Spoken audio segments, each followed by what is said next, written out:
জনাব তারেক রহমান এবং আমাদের সুযোগ্য অর্থমন্ত্রী জনাব আমির খসরু মাহমুদ চৌধুরীকে ধন্যবাদ জানাতে চাই। ধন্যবাদ মাননীয় স্পিকার। বিসমিল্লাহির রহমানির রহিম। আমি এই বাজেট অধিবেশনের বক্তব্য দেওয়ার প্রথমেই মহান আল্লাহ তাআলার কাছে শুকরিয়া আদায় করছি যে এত বছরের 17 বছরের জুলুম নির্যাতনের পরে আল্লাহ তাআলা আমাদেরকে সুযোগ দিয়েছে, তৌফিক দিয়েছে আমাদের সকলকে সরকারি দল বিরোধী দল এখানে আসার। আমাদের প্রথমে আমি স্মরণ করছি বীর মুক্তিযোদ্ধা, স্বাধীনতার ঘোষক শহীদ রাষ্ট্রপতি জিয়াউর রহমান এবং আমাদের গণতন্ত্রের মাতা বেগম খালেদা জিয়া, যারা দুজনেই বাংলাদেশের জন্য নিজেদের জীবনকে উৎসর্গ করেছিলেন। এই বাজেটের জন্য আমি প্রথমেই মাননীয় প্রধানমন্ত্রী জনাব তারেক রহমান এবং আমাদের সুযোগ্য অর্থমন্ত্রী জনাব আমির খসরু মাহমুদ চৌধুরীকে ধন্যবাদ জানাতে চাই।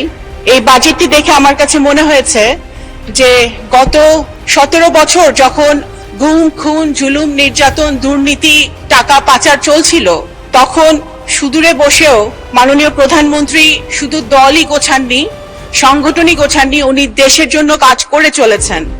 এবং অর্থমন্ত্রীও যে নির্যাতনের মধ্যে থেকেও, কারাগারে থেকেও কিন্তু উনি দেশের জন্য কাজ করেছেন। এই বাজেটটি সেটারই প্রমাণ। আমাদের বিরোধী বন্ধুরা অনেকভাবে বাজেটকে সমালোচনা করার চেষ্টা করেছেন, অনেক পড়াশোনা করে এসেছেন, কিন্তু ইফ বাট কিন্তু যদি অনেক কিছু দিয়েও ওনারা গতানুগতিক সমালোচনা ছাড়া নতুন কোনো সমালোচনারও দিতে পারেন নাই। মাননীয় স্পিকার, এই বাজেটকে বিভিন্নভাবে বিশেষায়িত করা হয়েছে। বিরোধী দল থেকে বলা হয়েছে চ্যালেঞ্জিং বাজেট, দিবা স্বপ্ন। এটি একটি দিবা স্বপ্ন নয়, এটি একটি বাস্তব রিয়েলিস্টিক বাজেট, যে বাজেট বিএনপি সরকারের দ্বারাই বাস্তবায়িত হওয়া সম্ভব।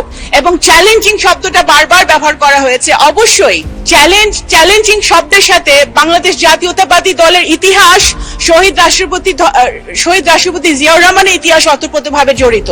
মুক্তিযুদ্ধের সময় বাংলাদেশ যখন একটি চ্যালেঞ্জের মুখে ছিল, তখন এই চ্যালেঞ্জের মুখ থেকে বাংলাদেশের মানুষকে দিশা দেখিয়েছিলেন স্বাধীনতা ঘোষণা দিয়ে শহীদ রাষ্ট্রপতি জিয়াউর রহমান।